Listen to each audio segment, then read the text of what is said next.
नट लगे थे उसको निकाल दिया है। अब इस प्रकार देखिए इसके अंदर कुछ कंपोनेंट होते हैं।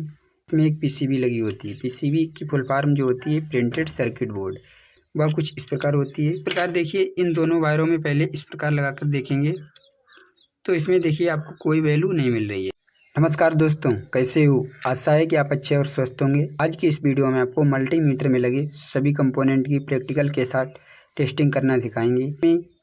क्या ख़राब हुआ कि जिसके कारण आपका पूरा मल्टीमीटर ख़राब है। तो इस प्रकार देखिए इसके जो नट लगे थे उसको निकाल दिया है। अब इस प्रकार देखिए इसके अंदर कुछ इस प्रकार कंपोनेंट होते हैं। यह आपका जो मीटर का रीडिंग दिखाता है वह मीटर है। अब इस प्रकार देखिए यह 9 वोल्ट की बैटरी होती है। अब इस प्रकार देखिए इसमें एक पीसीबी लगी होती है। पीसीबी की फुल फॉर्म जो होती है प्रिंटेड सर्किट बोर्ड, वह कुछ इस प्रकार होती है। इसको भी बाहर निकाल लेते हैं। अब इस प्रकार देखिए इसकी पीसीबी निकल चुकी है और आपका जो रोटरी स्विच होता है उसमें आपकी कुछ इस प्रकार क्लिप पत्ती जैसी लगी होती है, जिसके कारण आपका मल्टीमीटर अच्छे से कार्य करता है। अब इस प्रकार देखिए इसकी जो पीसीबी है बाहर निकल चुकी है। अब आपको एक मल्टीमीटर से ही चेक करके दिखाएंगे कि इसको कैसे चेक किया जाता है। तो यहाँ पे हम 10 वोल्ट का करंट देंगे। जो आपकी बैटरी होती है वह 9 वोल्ट की होती है, लेकिन यहाँ पे हम 10 वोल्ट का वोल्टेज देंगे। तो इस प्रकार देखिए पहले तो आपको टेस्ट करके दिखाते हैं मल्टीमीटर से। मल्टीमीटर को चेक करने के लिए तो आप इस प्रकार देखिए मल्टीमीटर के रोटरी स्विच को कंटिन्यूटी मोड या वज्र मोड पर सेट करेंगे। इस पर सेट करने के बाद मल्टीमीटर की कंटिन्यूटी जांचें। अब देखिए जो आपका मल्टीमीटर है सही है। अब इस प्रकार देखिए यहाँ पे देखिए जो बैटरी के 2 वायर होते हैं उसमें प्लस माइनस होता है। इस प्रकार देखिए जो रेड वायर है वह प्लस है, जो ब्लैक वायर है वह माइनस है। इसी प्रकार यहाँ पे देखिए जो ब्लैक वायर है वह माइनस है, यहाँ पे देखिए लिखा भी है। जो प्लस वायर है यहाँ पे देखिए इसमें भी डिनोट किया गया है, प्रदर्शित किया गया है। तो इस प्रकार देखिए इन दोनों वायरों में पहले इस प्रकार लगाकर देखेंगे तो इसमें देखिए आपको कोई वैल्यू नहीं मिल रही है, लेकिन आपका जो मल्टीमीटर है सही है। अब इस प्रकार देखिए इसमें कोई वैल्यू नहीं मिल रही है। अब आप यहाँ देखिए एक वायर जो पॉजिटिव है उसको यहाँ पे लगा देंगे, जो निगेटिव वायर है उसको इस प्रकार बारी बारी कर लगाएंगे। यहाँ पे देखिए फिर भी आपको कोई, यहाँ पे देखिए आपको वैल्यू मिल रही है। इस प्रकार देखिए यहाँ भी वैल्यू मिल रही है, अब यहाँ भी वैल्यू मिल रही है। इसको बाद में चेक करके दिखाएंगे। पहले तो इसमें हम जो 10 वोल्ट है उसमें करंट देते हैं। इस प्रकार देखिए यह जो 2 वायर हैं इनको अभी इसी मल्टीमीटर में जोड़ेंगे। पहले तो इसका वोल्टेज चेक करके आपको दिखाते हैं। डीसी वोल्टेज को चेक करने के लिए मल्टीमीटर के रोटरी स्विच को डीसी 20 वोल्ट पर सेट करें। अब इस प्रकार देखिए जो मल्टीमीटर है डीसी 20 वोल्ट पर सेट है।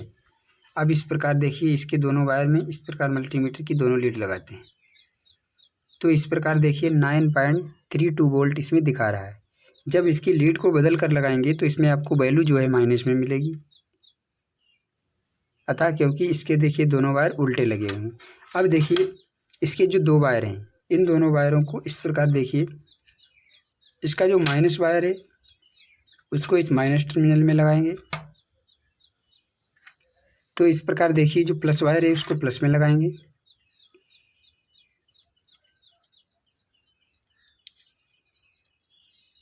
अब जो माइनस वायर है इसको माइनस में। इस पर लगाने के बाद अब इसका वोल्टेज चेक करके आपको दिखाते हैं।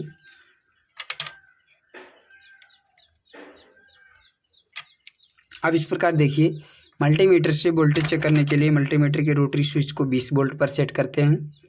अब आप यहाँ देखिए कि आपकी सप्लाई है जो इस पीसीबी तक आ रही है या फिर नहीं आ रही है। तो इस प्रकार देखिए इसके दोनों टर्मिनल में इस प्रकार मल्टीमीटर को लगाएं। अब आप यहाँ देखिए इसमें यहाँ तक तो आपका वोल्टेज आ रहा है। इस प्रकार देखिए अब कुछ कंपोनेंट में इसका वोल्टेज चेक करते हैं कि आपका वोल्टेज आ रहा है या फिर नहीं आ रहा है। एक वायर इसके माइनस पर लगाते हैं, दूसरा वायर इस प्रकार। तो देखिए यहाँ पर अभी आपका कोई वोल्टेज नहीं आ रहा है। अब देखिए एक आईसी टर्मिनल पर और मल्टीमीटर का जो प्लस टर्मिनल है उस पर लगाने पर आपको 76 वोल्टेज दिखा रहा है। इस प्रकार देखिए, यहाँ तक देखिए आपका सही से वोल्टेज आ रहा है। यहाँ भी आपकी जो आईसी है, आईसी तक आपका वोल्टेज है जो अच्छे से आ रहा है। और इसके आगे इसमें कुछ कंपोनेंट ख़राब है, इसीलिए आपका देखिए आगे वोल्टेज नहीं मिल रहा है। तो इस प्रकार देखिए इसमें क्या ख़राब है, तो यहाँ पे देखिए यह आपका एक एसएमडी रेजिस्टेंस गायब है।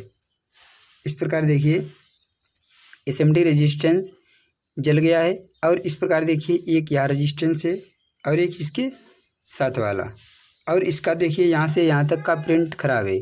इसीलिए आपकी जो मल्टीमीटर की पीसीबी है यह कार्य नहीं कर रही है। यदि आपके पास एसएमडी रेजिस्टेंस है तो आप एसएमडी रेजिस्टेंस को डालकर और अपनी पीसीबी को चालू कर सकते हैं, या इसे कहीं भी यूज कर सकते हैं। यदि आपके पास प्रिंट नहीं है तो यहाँ से एक वायर यहाँ तक जोड़ दीजिए और यहाँ पे आपका एसएमडी रेजिस्टेंस पड़ जाएगा, तो आपकी जो पीसीबी होगी अच्छे से कार्य करने लगेगी। इसी प्रकार आप किसी भी मल्टीमीटर को चेक करें, पहले तो आप उसे चेक करें कि इसमें कोई शॉर्टिंग तो नहीं है, लेकिन यहाँ पे हमें कोई शॉर्टिंग नहीं मिली। इसमें देखिए केवल 2 एसएमडी रेजिस्टेंस ही ख़राब निकले हैं। यदि आपके पास रेजिस्टेंस हैं तो बदल दें, आपका मल्टीमीटर फिर से चालू हो जाएगा। लेकिन यहाँ पे मल्टीमीटर नहीं है। तो आज की इस वीडियो में आपको इतना ही। अगले वीडियो में आपको एसएमडी रेजिस्टेंस डालकर भी सिखाएंगे कि ये इसमें जो प्रिंट बने होते हैं वह किस लिए होते हैं। तो इस प्रकार देखिए प्रिंट इसलिए होते हैं कि जो आपका रोटरी स्विच होता है उसकी रोटरी स्विच में 2 आपकी पत्ती लगी होती हैं, एक पत्ती से दूसरी पत्ती कनेक्ट रहती है। जब इस प्रकार देखिए एक प्रिंट से दूसरे प्रिंट में पत्ती के द्वारा वोल्टेज भेजा जाता है, तो उस स्थिति में जिस भी मान पर या जिस भी रेंज में मल्टीमीटर सेट होता है उस रेंज की वैल्यू दिखाता है, जिससे हमारा मल्टीमीटर किसी भी कंपोनेंट को चेक कर सकता है और उसकी वैल्यू बता सकता है। यदि आप इसमें एसी रेंज में सेट करेंगे तो जो पत्ती एसी रेंज की होंगी वो आपस में शॉर्ट हो जाएंगी और मल्टीमीटर को वैल्यू देने लगेंगी, या जो पत्ती डीसी रेंज की होंगी वह डीसी रेंज में मल्टीमीटर को वैल्यू देने लगेंगी। इसी प्रकार इसकी हर पत्ती का अलग अलग कार्य होता है और एक पत्ती दूसरी पत्ती से कनेक्ट होने के बाद ही मल्टीमीटर आपका जो होता है वह आउटपुट देता है। इसी प्रकार आप किसी भी मल्टीमीटर में लगे सभी कंपोनेंट की जानकारी सीख सकते हैं। यदि आपने इसके सभी कंपोनेंट की टेस्टिंग करना सीख लिया हो तो अच्छी बात है, नहीं तो आप इस चैनल पर जाइए, इसकी डिटेल वीडियो इस चैनल पर उपलब्ध है। आईसी कैसे चेक करें या जो आईसी है इसकी भी डिटेल वीडियो यूट्यूब चैनल पर बनाई गई है। यदि आप सीखना चाहते हैं तो एक बार विजिट ज़रूर कीजिए। यदि आज की वीडियो पसंद आई हो तो लाइक कीजिए, कमेंट कीजिए और अपने दोस्तों में शेयर कीजिए। चैनल पर नए हो तो चैनल को सब्सक्राइब कर बेल आइकन को प्रेस कर लीजिए लेटेस्ट वीडियो देखने के लिए। यदि आप फेसबुक पेज पर देख रहे हो तो पेज को फॉलो कीजिए। धन्यवाद।